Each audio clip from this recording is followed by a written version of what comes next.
The Pacific Ocean, December of 1941. Somewhere beneath those gray, indifferent waters, a steel machine moved in silence, slow, patient, invisible to the world above. Above the surface, a man climbed into a cockpit. His hands ran across the instruments the way a surgeon checks his tools before an operation. He didn't speak. His jaw was tight, his eyes flat and focused. These two had never met. One was a hunter trained by an empire that had spent decades preparing for this moment. Disciplined, calculated, operating in a world where the ocean itself was a weapon. The other was a man who, 72 hours earlier, had watched his world collapse from a sky full of smoke and fire. He had fallen from that sky. He had survived when his partner had not. And now, he was back in the air, not out of duty alone, out of something older, something that doesn't appear in any military manual. The ocean stretched flat and enormous between them. Neither knew the other existed, not yet. The submarine cut through the deep, following its orders. The aircraft banked north, following instinct. Two forces set in motion by the same catastrophic event, converging on a single point in the Pacific. One of them would not return. This is the story of Lieutenant Clarence Earl Dickinson, Jr., and the last day of the Imperial Japanese submarine I-70. The SBD Dauntless was not a glamorous machine. It was loud, slow by fighter standards, and unmistakable in the air. But it carried bombs, and in the right hands, it was lethal with precision. Scouting Squadron 6, designated VS-6, operated from the deck of the USS Enterprise, one of the most consequential aircraft carriers in American naval history. Their job was reconnaissance and strike. Find the enemy, confirm the target, sink it. The Imperial Japanese Navy submarine I-70 was a Kaidai-type cruiser submarine, KD-6 subclass, roughly 98 meters long, built for ocean patrol and long-range operations, armed with torpedoes, a deck gun, and a 13.2 millimeter anti-aircraft machine gun, capable of submerging to avoid attack.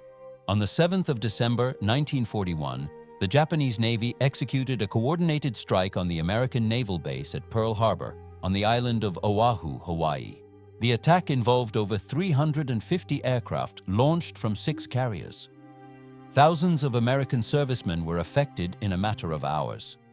The I-70 was part of the submarine force deployed in support of that operation, positioned in the waters around the Hawaiian Islands. 3 days later, the strategic situation had shifted. American aircraft were back in the air, and one of those aircraft was flown by a man who had very personal reasons to be there. The convergence of these two machines on the 10th of December 1941 produced something that would be recorded in history as a first. The first Japanese warship sunk by American aircraft in the Second World War. What history rarely records is the weight a man carries into that moment. 3 days. That's how long it had been. Clarence Earl Dickinson, Jr. sat in the cockpit of his Dauntless on the morning of December 10, 1941, and ran through his pre-flight checks. His movements were mechanical, practiced, the kind of routine that keeps a trained mind from wandering into places it shouldn't go. But the mind wanders anyway.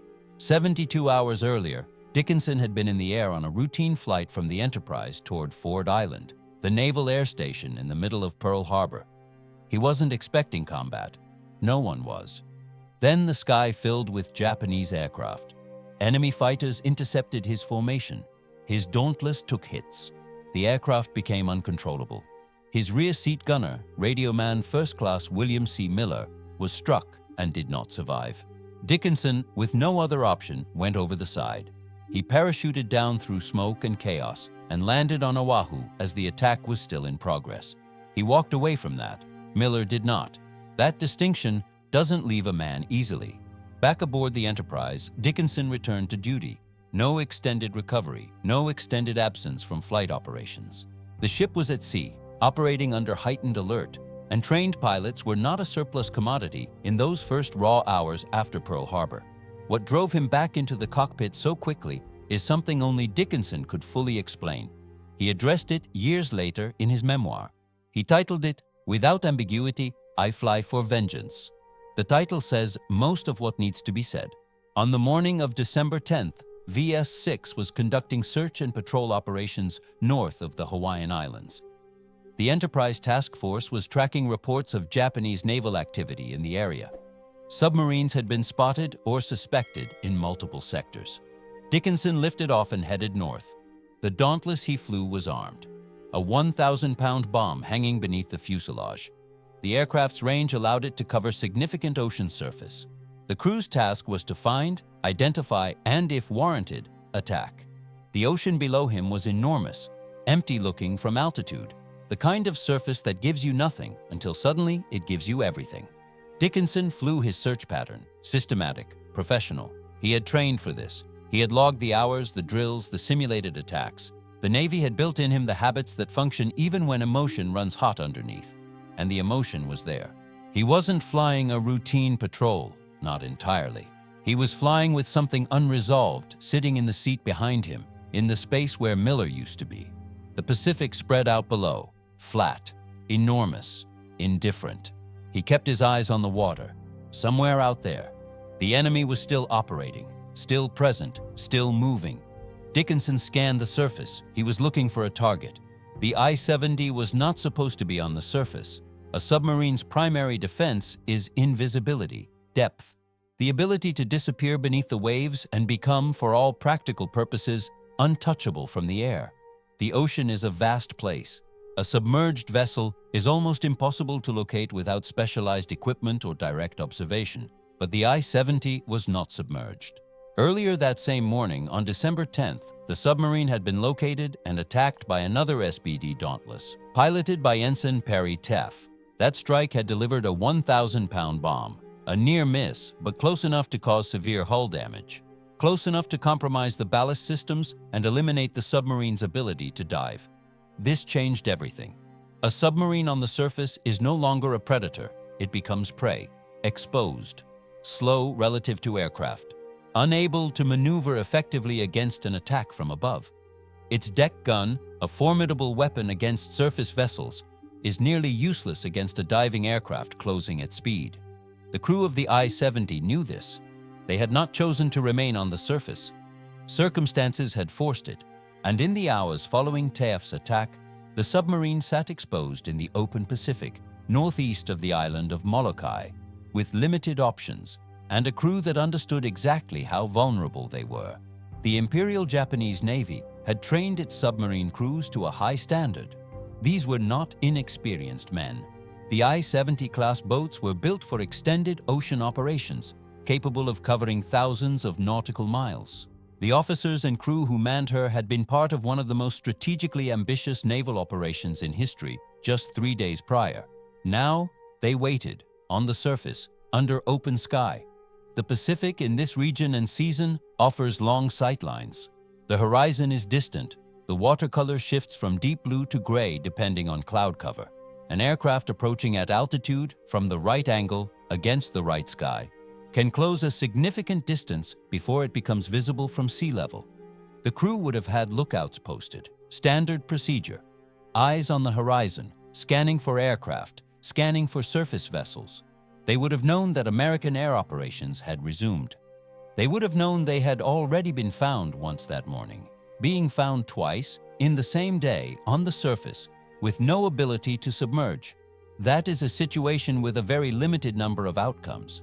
The mathematics of their position were brutal. They had no cover, no depth, no speed advantage. Their only realistic option was to fight back with the single 13.2mm machine gun mounted on the vessel, hope for poor aim from the attacker, or wait for rescue from another Japanese vessel.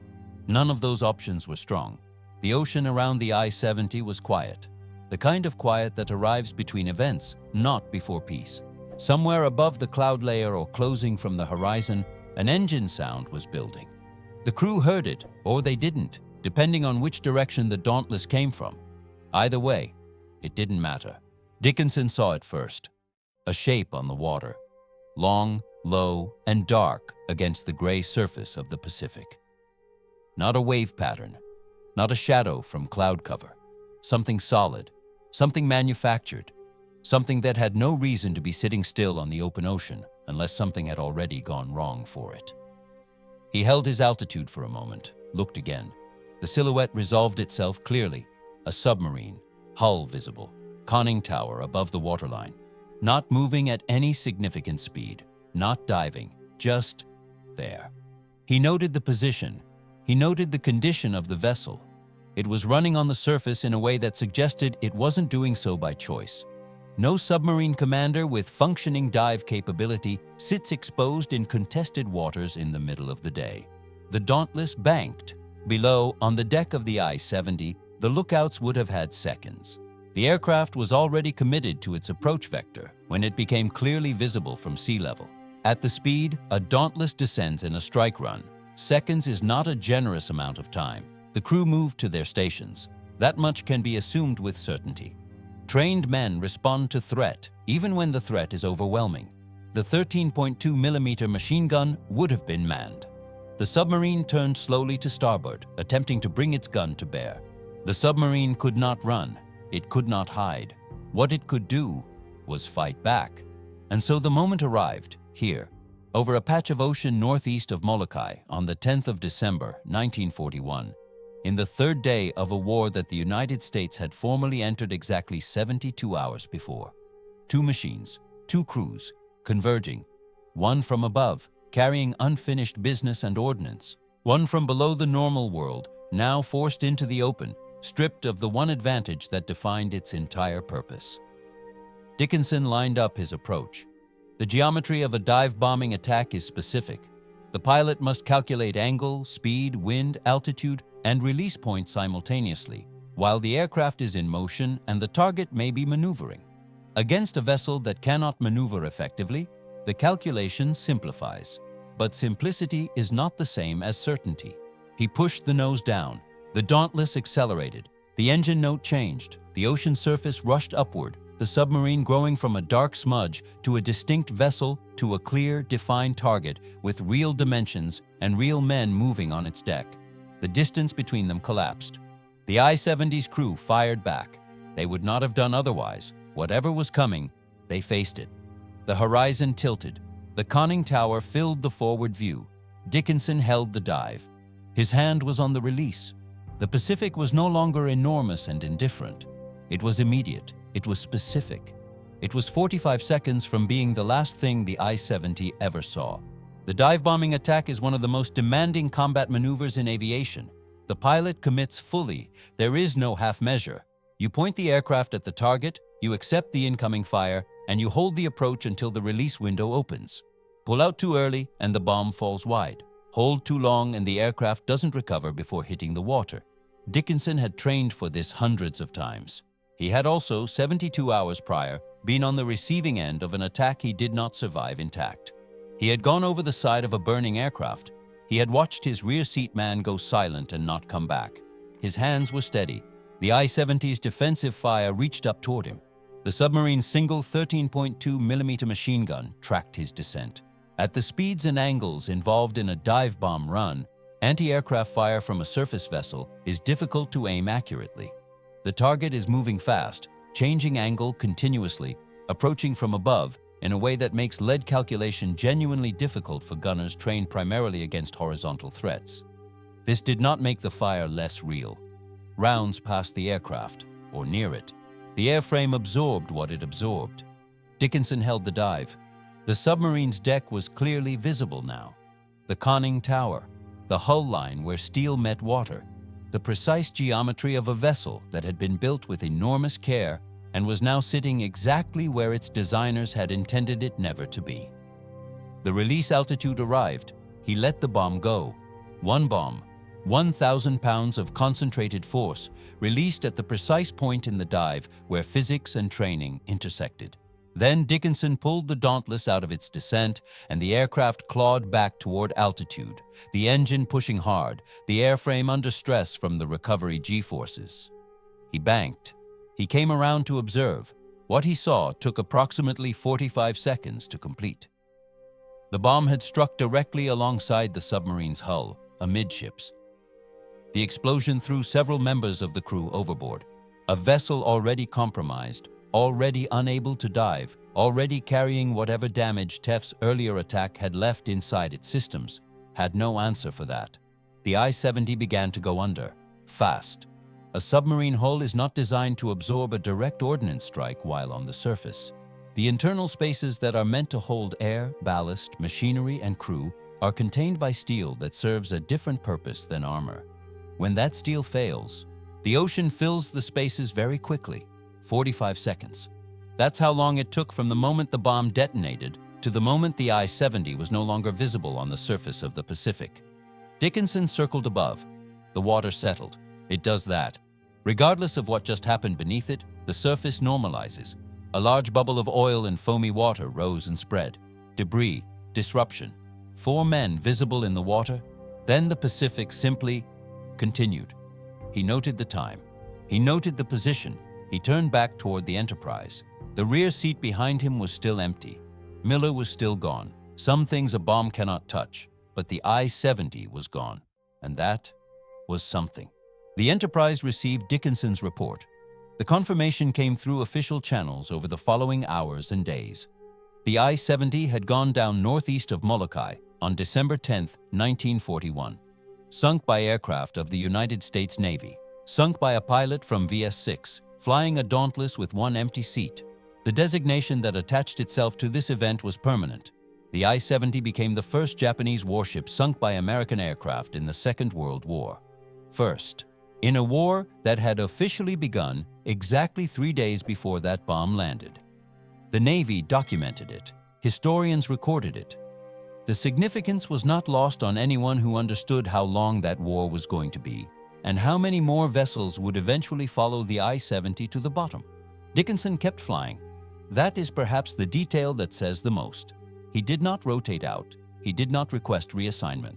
He flew continued operations in the Pacific aboard the Enterprise through some of the most consequential naval battles of the entire conflict. At the Battle of Midway in June of 1942, VS-6 and the Enterprise's air group participated in the strike that turned the Pacific War. 4 Japanese fleet carriers sunk in a single day, the most decisive carrier battle in history. Dickinson was there. He received the Navy Cross, then a second, then a third. 3 Navy Crosses during a single war. He became the first person in history to receive 3 Navy Crosses, a distinction he achieved simultaneously with fellow pilot Lieutenant Noel A.M. Gaylor. The Navy Cross is the second highest decoration for bravery awarded by the United States Navy, below only the Medal of Honor. He was awarded it 3 times. He retired eventually with the rank of Rear Admiral, the man who had fallen from the sky over Pearl Harbor, who had watched Miller die, who had climbed back into a cockpit 3 days later, became a flag officer. He wrote his memoir. He titled it, as mentioned, I Fly for Vengeance. The title was not metaphorical. It was literal. It was the honest accounting of what had driven him back into the air on December 8th, 9th, 10th. And on December 10th, that purpose had found a specific address in the Pacific Ocean. The I-70 went down with all 93 crew members. The Imperial Japanese Navy kept trying to raise her on the radio, even after the other submarines of her division returned to Kwajalein. The silence never broke. On the American side, 1 pilot landed back on the Enterprise. 1 seat in the Dauntless remained empty. The war had barely begun. There is a version of history that reduces this story to a clean equation. Attack, response, target acquired, target eliminated. First kill, Navy Cross, Admiral. The end. That version is accurate and incomplete. Clarence Dickinson did not sink the I-70 because he was fearless. He did it because he was trained and because he chose to return to the work after absorbing a loss that would have grounded most men, literally and psychologically. The 93 men aboard the I-70 did not go down because they were incompetent. They went down because a series of events, beginning with Taft's earlier strike, had removed their primary defense. They were caught on the surface by a man who was ready, willing, and had very specific reasons to be there that day. History hands each side what it hands them.